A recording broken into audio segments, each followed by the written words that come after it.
Sandeep, you are right in the middle of a huge conversation on auctions, so I cannot let you go without that conversation. I think different people have different ideas about auctions, so I'd really love to hear your perspective, Sandeep. What do auctions really do to the real estate market? How do they change the city's valuations? And are they different when they are conducted by the government or otherwise privately? And how, in the long term picture of the city, do auctions play a part? So, we'd love to begin with that. No, thank you, Deepal and Team Times of India for inviting me. Uh, I, as you know, recently JLL partnered with TGIC for a record auction, and I think different stakeholders in real estate have different perspective. I think. Uh, if you ask me as JLL, as Sandeep, I'm extremely proud of the results. What has been seen 177 crore per acre, and the state exchequer earning more than 3,000 crores for the two land parcels of approx both measuring 18.6 or 18.7 acres. Now, while there is a fear, people, that it will lead to rise in land prices and the developers will find it a little difficult to get land, but I have a different perspective. Please understand, it is Raidurg.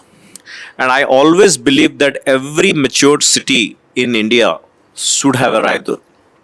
The way there is a BKC in Bombay, the way there is a golf extension road in Gurgaon, we have Raidurg. And it has to be the costliest real estate in Hyderabad. Absolutely, I am in favor of that. And let me give you some facts, figures, and statistics, and I'll need some extra minutes to prove that. And when people hear me, and they will think that I'm a hardcore capitalist, okay, and people might not like it, but I'll tell you why it is very good for Hyderabad. A success of Raidurg proves a lot of economic indicators for the city of Hyderabad. The success of Raidurg auction shows the economic prosperity of Hyderabad, right? Now let's take example of Dubai. Now, Dubai, you have locations in the outskirts where Shobha is doing the big township, and you have there the products are priced very moderately.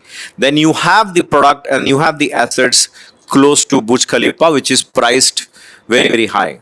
But Dubai is known for those products. If you have to talk about in the world perspective and or the eyes, so rather with that infrastructure, with that quality of retail, with that quality of F&B, that infrastructure was always underpriced. It was always underpriced, and it is high time that it should get priced. So I'm very happy that Raidur is getting the price. Just think how when globally, and I always say that when globally people get to hear about the success of an auction, if you see why DLF, the latest product of DLF in Gurgaon, that is Dahlias, is 100 crore per flat. I'm just giving perspective, right? Because DLF has proved it, that micro market has proved it, right? And that there is an ecosystem, and there is an aspirational living for the people who want to live that, right? And then that ecosystem can be built, and I feel first in Raidurg, and now then second phase can be a new policy. So I 100% support the auction of 177 crore per acre, because that shows the economic prosperity of the city. That is my way of looking into the auction, Deepal. And or probably Neopolis can also cross that.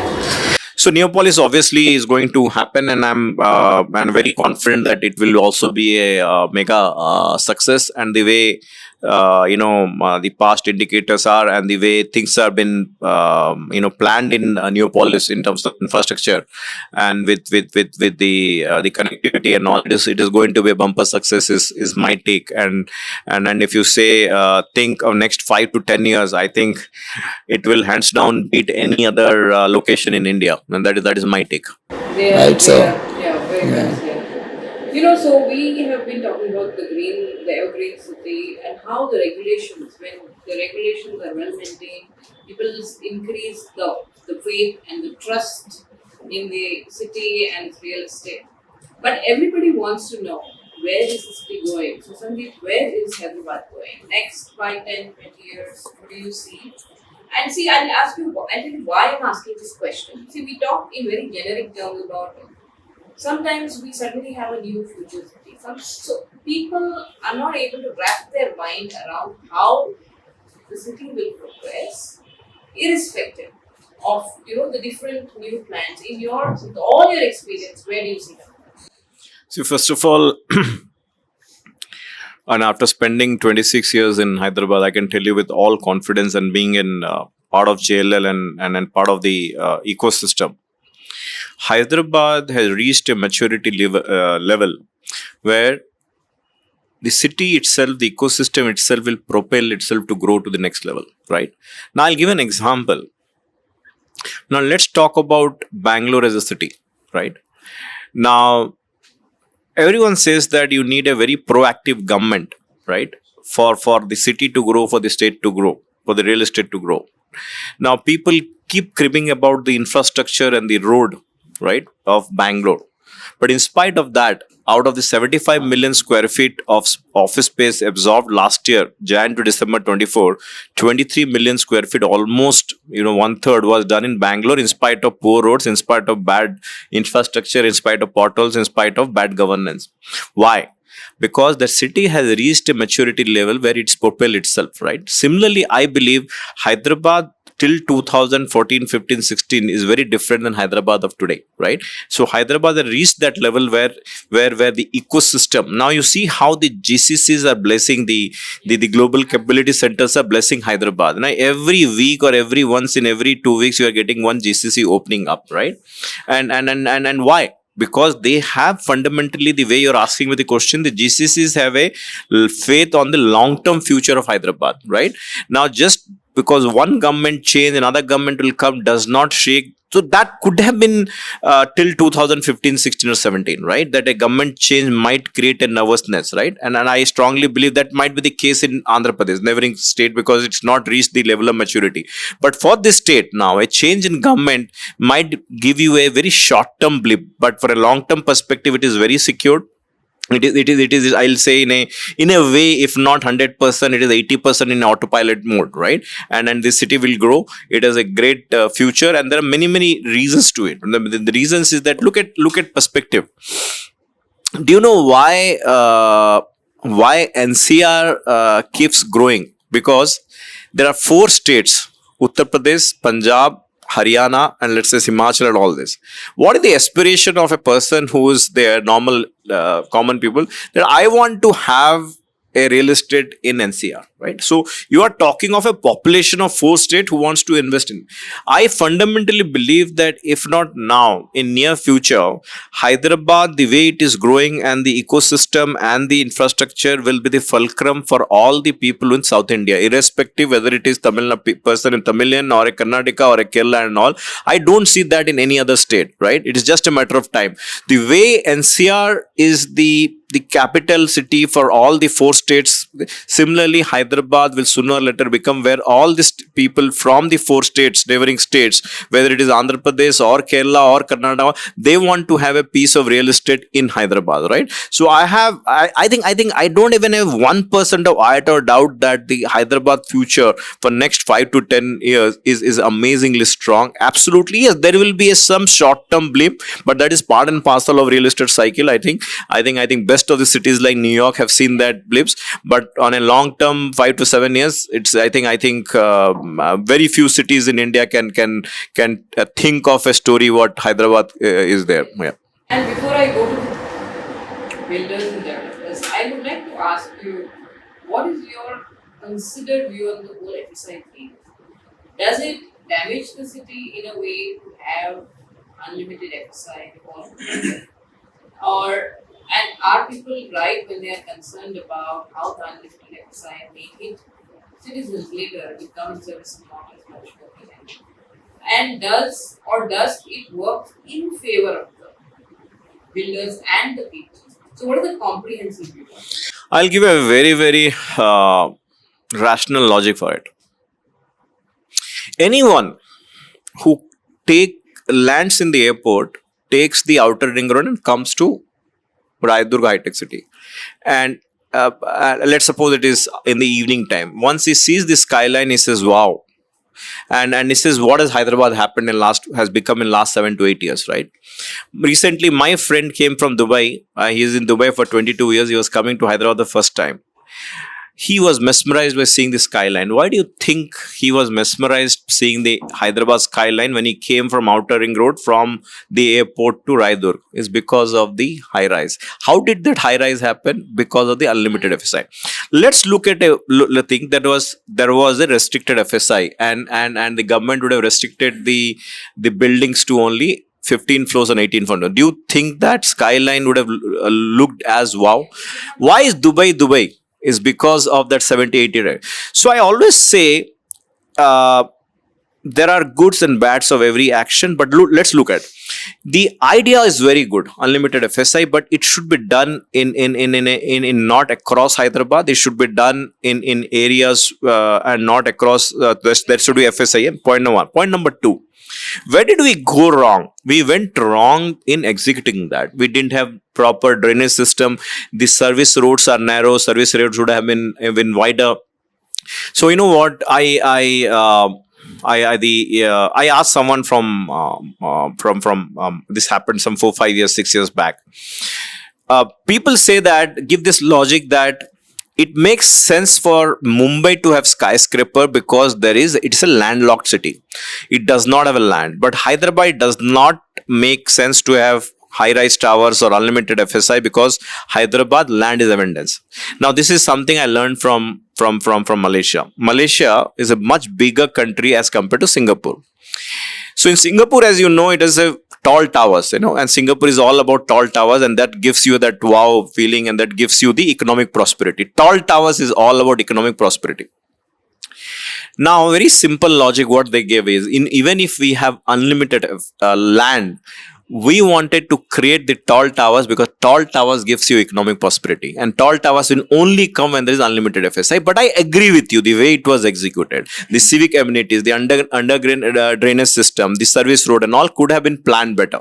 But I am a big supporter of having tall towers in key business districts. If you see in Singapore or if you see in Dubai, there are key business districts which were tall towers, not all business districts. We call it CBDs or central business district and all. So that should be allowed to have tall towers, whereas other areas you can have FSI restriction, to answer your question. This is a long-term, deep-down question. See, we keep hearing in different cities, there's a bubble here, there's a bubble there. Usually it's at a time when everybody is interested in real estate. They want to put in money because they think it is rising. So there is always this question about, but when you see the rise fades. So it is the real value of the real estate, it's not really a bubble. How on earth can a normal investor understand? And I'm not only talking about it, I'm just saying how you must have thought about how do bubbles happen? When did bubbles happen? How do we know when something is a bubble or is not a bubble? Then should we invest or should we wait or should we postpone or prepone or what? This is a very important question for everybody. So, yeah, how have you analyzed this or thought of this? I think it's very simple. You have to bet on the best people. I always say that, this is my favorite question when I go or for a panel discussion and or a talk. There will be audience and I ask them, if you have to invest your hard-earned money in real estate or a startup or a business, and let's say you have XYZ money, what is the first criteria you look at investing? 99.99% of the people say, what is my ROI? What is my IRR? Now that is the wrong. The first criteria should be, what is the DNA of the person I am investing in? I always say, if you are confident of a person with whom you are investing, it might be the developer where you're buying a flat, or if you are investing your some money to start a restaurant along with a partner, that DNA of the partner. And if you are getting 2 or 3% or 4% is less, but you trust the DNA, better invest them and have a good sleep rather than trying to invest in someone who's you are not sure of the DNA and losing the sleep. My philosophy is better to have a sound sleep and get 3%, 5% less. What is the moral of the story? Whenever there is a bubble happen, you will find that top 20% will still be there, right? They will not be impacted that much, right? Top 20. What does top 20, top 25 developers means in the real estate means? It are those developer who are very high on financial discipline. These are those developers who have done their maths very well. They are not overexposed. They have not over leveraged and stuff like that. They are not the people who have taken high interest loan from private lenders and stuff like that. Now here is my pain. If you see, most of the people are those who are very well informed, people who are buying flats. Now, for everything they will Google. That what is the irony of the society? I'll tell you, right? And sir was also telling before coming here, we are discussing. For everything, they will do a detailed Google analysis and they will come out with 100 questions. But when they have to invest, they will not do the investigations, right? They will not find out how many times the developer has defaulted, what are the past projects. They will not go and all. Now, this is little irony. You are investing your hard-earned money of 1-2 crore. You will not do the Janampatri DNA testing. But when it comes to what is happening, and there are people who are part of the society, right? And the same people who if something happens on the maintenance issue, they will write some 2000 mails and they will keep writing and they will do, okay, this maintenance act says this, maintenance act says that and all, but the same people will not do. The issue is, I always believe, you take about any industry. If there is a slump on the steel industry, there is a slump in the manufacturing, the slump in the stock market. Whenever there is a slump in the stock market, the best of the stock market, the stocks, the quality stock, they don't get a beating, or the best of the stock investors, they don't get a beating that way. My take is that best way to beat the bubble, if at all there is a bubble, is that pick your right partner, or pick your right investor, or pick your right partner. In case of a real estate investment, pick your right developer and you are safe about it, right? That is the way I look at perspective. You are trying to invest with a developer who is doing, let's suppose, let's give an example, someone who is doing millions and millions of square feet of space, someone is doing hundreds of projects, and if something happens in the economy, and obviously that developer is going to get, so you do that. I always advise people that do all these metrics, right? How many projects they are doing, and what is have you studied is, if it is not an listed entity, find out what is his leverage, how much loans they have taken, and there's enough information on the. Believe me, there is enough information in the public domain, but you have to do your homework well. See, I think if you see branded residents, that at least I know in Hyderabad there are 6-7 branded residents coming. The first will be EO by MyScape. If you see, Dubai is the best example of branded residents, the success of branded residents, whether it is Armani, whether it is Roberto Cavalli or whatever. Now, branded residence, if you see, is an aspirational living to start with. How does it happen? If you see, Hyderabad has a lot of money.